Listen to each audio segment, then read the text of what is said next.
I will give you, in a brief few minutes, an overview of what it is the IFMBE, International Federation of Medical and Biological Engineering, which is the global scientific society of biomedical engineering. When I say global, I mean that James Go, the president, Professor James Go, is from Singapore, and the elected president, the one which will become the president next year, is Professor Krishnan from the MIT, from Boston, USA. And then we have Professor Katie Lee, which is the secretary of the federation, and he's from Taiwan.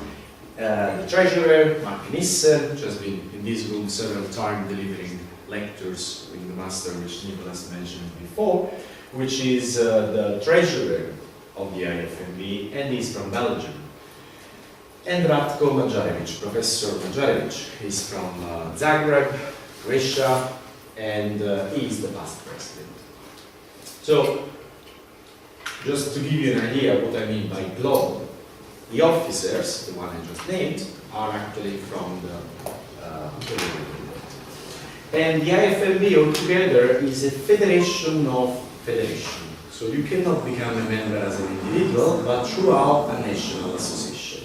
National societies are 54 in 54 nations, and then there are transnational organizations. For instance, IEEE MBES is part of the IFMBE, and altogether we estimate that throughout this federation we represent 120,000 biomedical engineers and technicians, because in some countries they are technicians.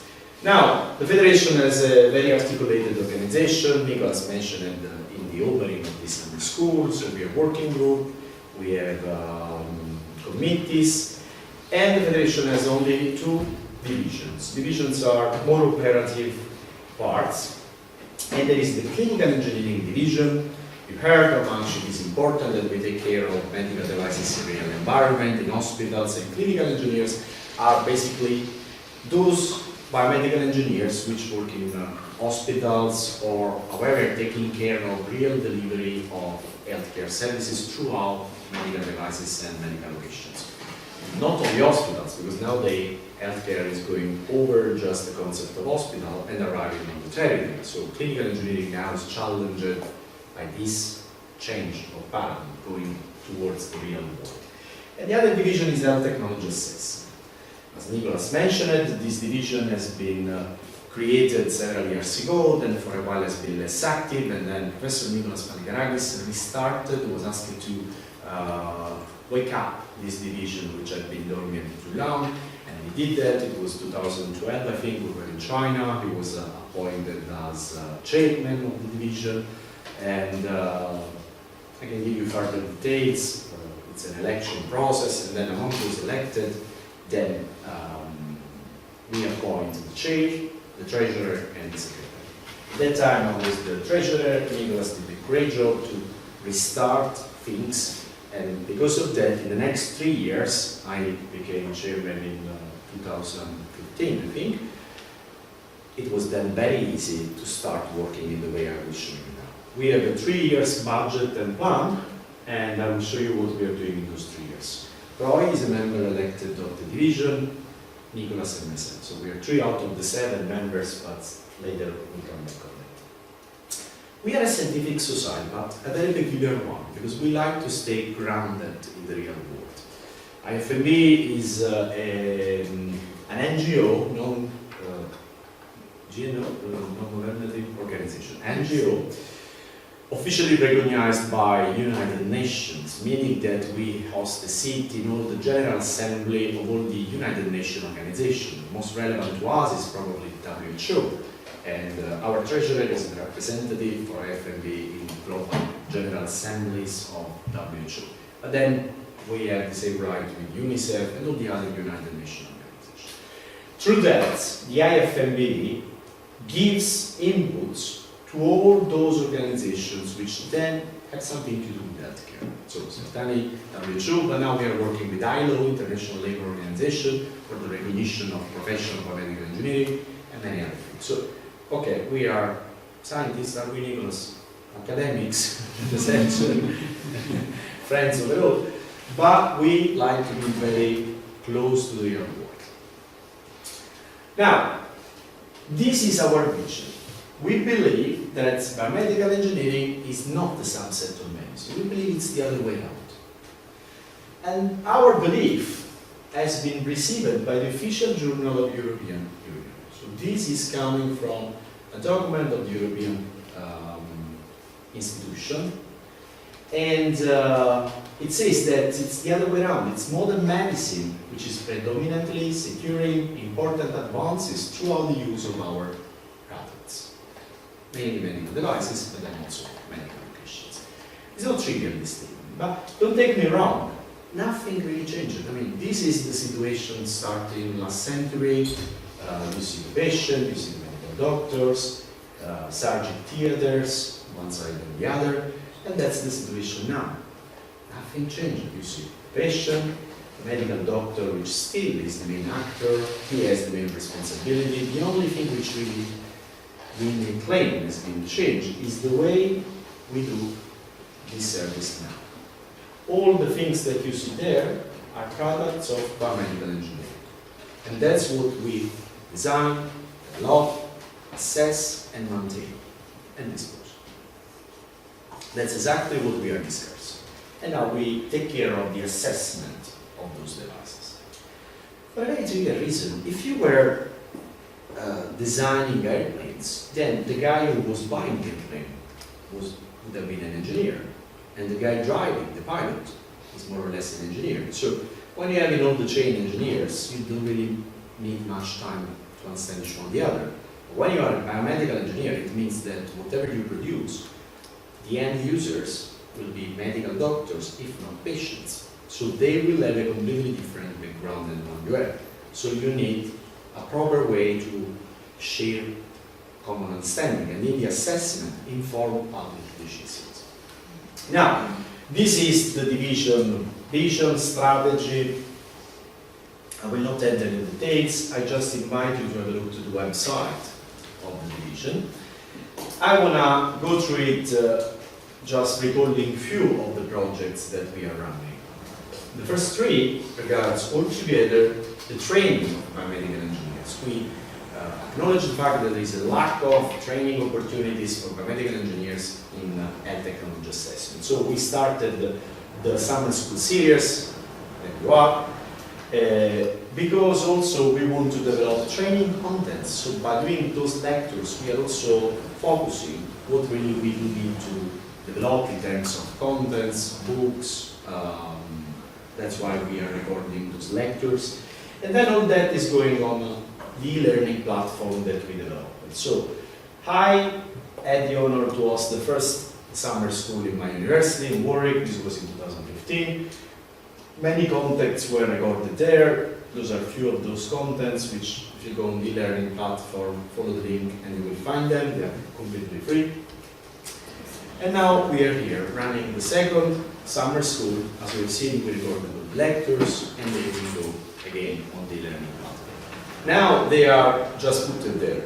After this summer school, we'll have enough content to start developing proper way to drive people which they have no exposure to technology assessment, people which are more experienced, and so on and so on. Once you have enough material, then you can start doing it.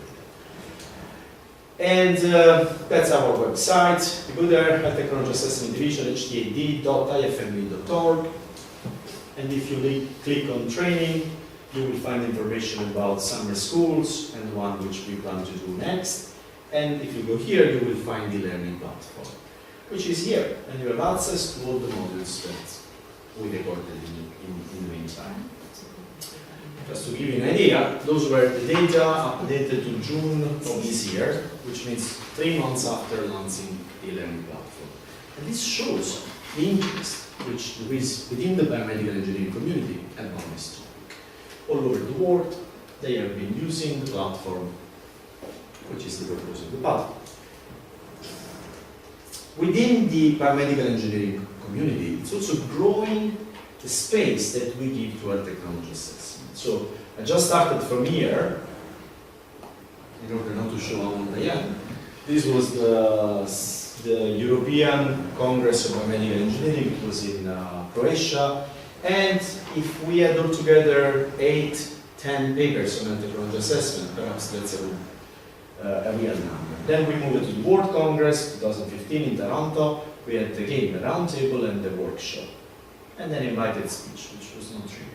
And then Medicon, Mediterranean Conference of Biomedical Engineering, is one of the most well recognized conferences in the world about biomedical engineering. We finally had the track, one track, which is altogether a lot of sessions, together with clinical engineering.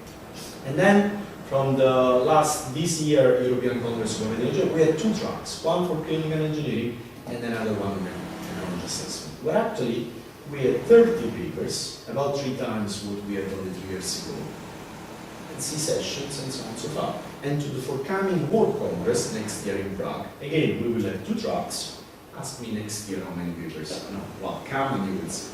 So it is growing. There is recognition that this is a topic for biomedical engineers, which perhaps was not so clear to us it was clear since 30 years. And I have been lucky because I've grown up between Nicolas Paligarakis and Marcello Regale, my mentor in Italy, which were very sensitive to the topic. But not all our colleagues shared this vision. And now the vision is reality. This happens. But we are also working with other organizations which are relevant for health technology assessment. So we have been involved a lot in WHO activities, as AGIS, Nicolas has been a consultant of WHO many times. This year they had the 3rd Global Forum of Medical Devices, which was organized in Geneva, and I acted as chair for the track on technology assessment. Which is not trivial because in this case there is also HTA involved, which is the Scientific Society of Health Technology Assessment, and many other organizations which they have longer tradition than we do in health technology assessment. But still, we were invited to do this kind of contribution. This is the World Congress of Health Technology Assessment, and we were there invited to give contributions in 3 panels, one on medical device, one on early stage of technology assessment, which I will introduce this afternoon, and the last one about patient involvement in health technology assessment. It was the first time, as IFMBE, we were invited there in panels, so it was another important achievement. We created a group in the Euro Parliament, but I will come back on this later, and ISCOR we are discussing, which is the other important scientific society about pharmacoeconomy, but they understand that there is a real shift towards medical devices in health technology assessment. So we are getting recognition. We also started doing some studies which will result, if we do good enough, in guidelines. All the scientific societies, they do develop guidelines. But we noticed that, we may have different way to read the same, according to the fact that we come from medicine, or from biomedical engineering, or from pharmaco, or from economy. According to our background, we read things in a different manner, and that's the good reason why we should sit all together discussing. But still, highlighting those differences is a way to enrich the context. So it's important that we start. So we started doing those studies, which will end up as white papers, and if we are good enough, guidelines on those topics. Health technology assessment of medical device, pre-market health technology assessment, HTA of medical devices in low middle income countries, and multi-criteria decision analysis in health technology assessment, which are all topics that we introduced this time in school because we think are relevant for the future of health technology assessment. And a friend of mine, Mario, from Mario is in Mozambique. Thank you. He told me that actually there is a different way to read figs. These figs could have been seen as a snake if we were born in Mozambique and perhaps not able to read. So there are different perspectives, which is the reason why we also included our interest in low middle income countries. Which, don't take me wrong, we are learning from low middle income countries because they do things in such a different manner that helps us to see ourselves from the outside and do eventually better. And for instance, this is a study that we did in Benin in this case, where actually I went visiting different hospitals, trying to capture real situations. And just to give you an idea, do you read those numbers? 85, 107, 94, this was the voltage on the ground in the bloods, which should not be that much. Okay? And the situations were very different. In some cases it was because after the theater was designed and installed, then people came and they installed new devices in completely changing plans, and in this case it was because of this adapter which was from Shuko to UK and they had no ground. So if it has no ground, then there is no reason to have the equipotential node or stuff like that. So things are as you see here, and then the question is, how can we do it? I mean, should we design medical devices in a different manner to be more resilient to those things? Because you cannot control all, not in the short run. This was a radiologic unit, as you can see. This was my mobile phone. And there was perfect field, meaning that there was no shielding. Now, if there is no shielding, whatever you do in terms of health technology assessment, you should consider that there is a guy here behind this wall which is taking radiation. So, you know, so whatever we have done in richer countries cannot just simply be moved in this context. That's one of the studies that we are running. And then, as I mentioned before, we have a lot of engagement with several institutions. European Parliament is one of those, and together with the European Economic and Social Committee, throughout the responsible of this report, Edgardo Maria Guzia, we contributed in writing this document, which is actually the one which states the sentence I mentioned before. It's not biomedical engineering being a subset of medicine, but it's the other way around. Which now it's a statement, it's a European journal. It's an official statement of the European institution. Fine. And this was the launch of the European Parliament Interest Group on Biomedical Engineering. We are the only parliament in the world which has a focus group on biomedical engineering now. And together with the European Association of Biomedical Engineering, which is the equivalent of IFMBE, but at European level. Okay, I think that's all I want to say. I have other two slides here to support the statement that Nicholas already made a few minutes before. This is a webpage of WHO, which actually says that there are not enough well-trained biomedical engineers and technicians. So there is a huge need of well-trained biomedical engineers. And just to consider one, this was CNN Money. Biomedical engineering was considered to be the first job as growth in the States 2 years ago. It's not true, no? So, you are on a good track, perhaps. So, as I mentioned before, within the division, there are 7 elected members, which are Patricia, Marjan, which will be elected tomorrow in teleconference, Roy, Rosanna Talicone, she's a co-opted member, the one that has been mentioned several times. So yesterday, Nicholas, Vladan Poluta from South Africa, Mario from Croatia, and myself. Those are the elected members. And then we have co-opted members and collaborators, which are more than those which are captured here. And we all together try to speed up this growth of health technology assessment within biomedical engineering.